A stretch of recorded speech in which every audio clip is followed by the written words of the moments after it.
For sure. So some people in general take a point of view, your stand, they are misreading the heartfelt situation that the Muslims have for Al-Aqsa and Palestine. As you would probably, as a believing Jew and a practicing Jew, we believe it's a blessed land. We believe Al-Aqsa is the third most holiest site. Correct me if I'm wrong. It's a point of Aqidah theology, Al-Aqsa for us. It's a point of, it's integral to our religion. So this is why people, regardless of the leaders, this is why people take a stand for Palestine and the Palestinians. Probably more so than East Turkmenistan, more than the Rohingya, more than Kashmir, more than any other peoples. It's very dear to our hearts. So tell me if I'm understanding this correctly. You're saying the reason why Palestine is more important is because the land is important to you. The people are just second to it. No.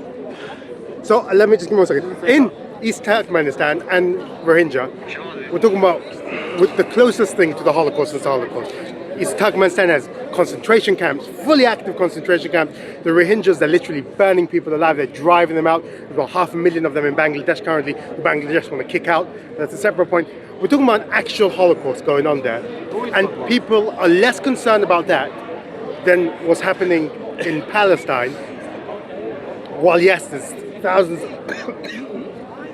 Palestinians who are dying, but nowhere near the number what's going on in there. So how is there any other way to see it other than the land is more important than the people? Okay. The Prophet, peace be upon him, said, to paraphrase, the blood of one Muslim is more blessed than the Kaaba. Do you need a drink? I don't have any water.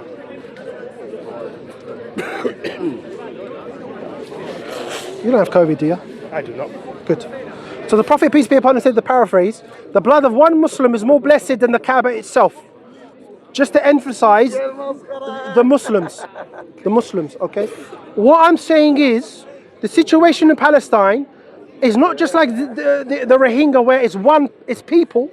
It's a people being murdered, being killed. But it's the people coupled with the land. It's the people coupled with the land. Do you understand? It's two-pronged. It's two-pronged. Do you understand? I understand. Okay. What I don't understand is, by any estimates, much more Muslims are getting killed by the Burmese military. Much more. We're talking on a much higher level and a much more sophisticated level and a more intentional level and a more systematic level of genocide than what's happening in Palestine, by any count. Who leads Myanmar? What? Who leads Myanmar? Myanmar? I don't know what that means. It's the Burma. The country you're talking about, Myanmar, Burma. What do you mean who leads them? What is the political system that leads it? Military dictatorship. There we go. China? Same. Okay. Israel classed itself as a democracy. Under these rules of law, they have standards. And I'm not pointing a finger at you, David, of course, okay? Just to explain, yeah? The standards the Israeli state and government and their constitution, I don't know whether they have a written constitution or not. They do. They do. They should not be doing what they're doing. They're contradicting themselves in relation to what their country was founded on, the principles their countries were founded on. I can't say that about Myanmar, and I cannot say that about the Communist Party in China. But I can point the finger at the state of Israel and their government and say that. I understand what you're saying. I still don't understand why that takes precedence, even though... I told you, it's from a religious standpoint. Even though we care for our Muslim brothers and sisters in East Turkmenistan and the Rohingya in Myanmar and everywhere else, what you have with the situation in Palestine, number one, it's been going on for over, generally speaking, it's been going on for over a century, number one. So it's a long-standing situation, coupled with not only the oppression of the people, but of the land itself. We believe it's a blessed land. Two-pronged. Two-pronged. If, hypothetically speaking, David, if there were no Palestinians there, they got another Nakba and they got, the Gazans say went into Sinai, and just say the Palestinians in the occupied West Bank went into Jordan, or wherever, there would still be an issue with the land, even without any Palestinians. The contention would still carry on. Let me ask this. People would still have a big issue with the land and take bigger actions towards Palestine than they would for the Rohingyas, and if there was, in your scenario? Could you rephrase it? I don't understand. In the scenario where they all, where as you said, they all push off, all the Palestinians push off either into the Sinai, to the West Bank, into Jordan. And you said there'll still be an issue with the land. Would people still make a big issue about that than what's happening in East Turkmenistan, in your personal opinion? The people in the UK, The Muslims, you talk about the Muslims. Okay, ask me a rhetorical question. How much of what's going on in East Turkmenistan is publicized in the Arab media? Very little. Very little. Very little. You ask a common man on the street, he won't know what. He goes, where is East Turkmenistan?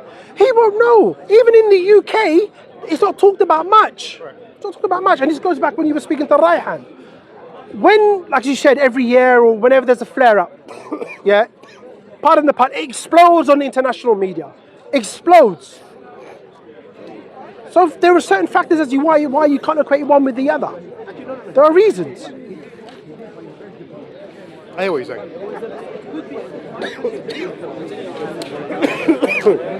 I have nothing else to add.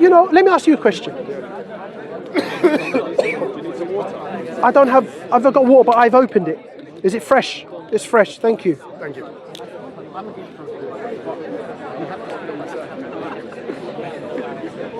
How important is a Temple Mount to you? In what sense? From a religious standpoint, how important is it? No, in what sense? No, From a religious standpoint. for us, Yeah. there's no problems, at least from my understanding, Muslims owning the land. It's not a problem. Currently, no, there's no issue. Yeah. Sorry, I forget you and Josh what point of view you come from. I come from my religious Yeah, teaching of the ultra-Orthodox I community. forgot that. So for others who don't, I can't address for others. I know, I'm going to speak hypothetically. For others who don't, for those practicing observant Jews who say we should control the Temple Mount, But it's because it's involving nationalism. It's I not know, religion. I know. And they say we should rebuild it. Nobody's suggesting rebuilding it. They've got models. They're two separate things. They're getting ready. They got even models. We believe that the third temple will come down built from the sky. Okay, I didn't know So that. there's anyone who will tell you they want to rebuild it are either not religious or they have no idea what it's called. No problem. Like me, I have no idea what I'm talking about. Hypothetically speaking, again, it was rebuilt.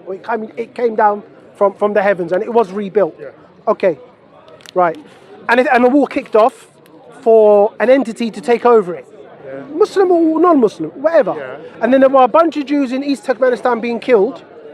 What would be the preference? We believe Muslims have every life a sanctuary. Yeah, but what would be the, Technically, what would be the Jews in East Turkmenistan? more than Jews being killed and defending the no. Temple Mount? No, but Jews are being killed somewhere else. No, if there was not being killed, I'm talking about this. I know, but that's my point, David. My point is, it's come down from heaven. The Temple Mount has come down from heaven. The Temple of Solomon is there. Jews are being under siege. They're being killed. Defending it, that will take preference over Jews in East Turkmenistan being killed. It would. That answers my question. Yes. Same thing. Like you said, yes to me. Does that answer your question? I understand your point. Okay. I think it's misguided, but I understand. So you're misguided because you said yes, Al-Aqsa or Temple Mount, King Solomon, Temple of King Solomon takes preference. So if I'm misguided, so are you. Not necessarily. From my point of view and your point of view, they're aligned in that sense. Correct. Okay. And you speak about land, does speak about rights. Anything you want to say, David? Where is the Jews? Are you done? The Jews Quite before soft, Theodore bro. Herzl? David, you done, yeah? Yeah. Answer this question. Answer. I'm speaking to you. Where is the Jews?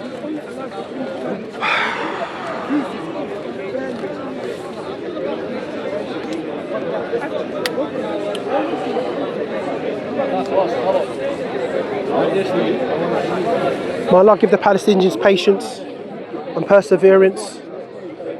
May Allah accept their dead as martyrs, as shuhada. May Allah allow the war to come to an end. May Allah give them victory, inshallah. May Allah liberate their lands and liberate Al-Quds, inshallah. Assalamu alaikum wa rahmatullahi wa barakatuh. In the end, he agreed.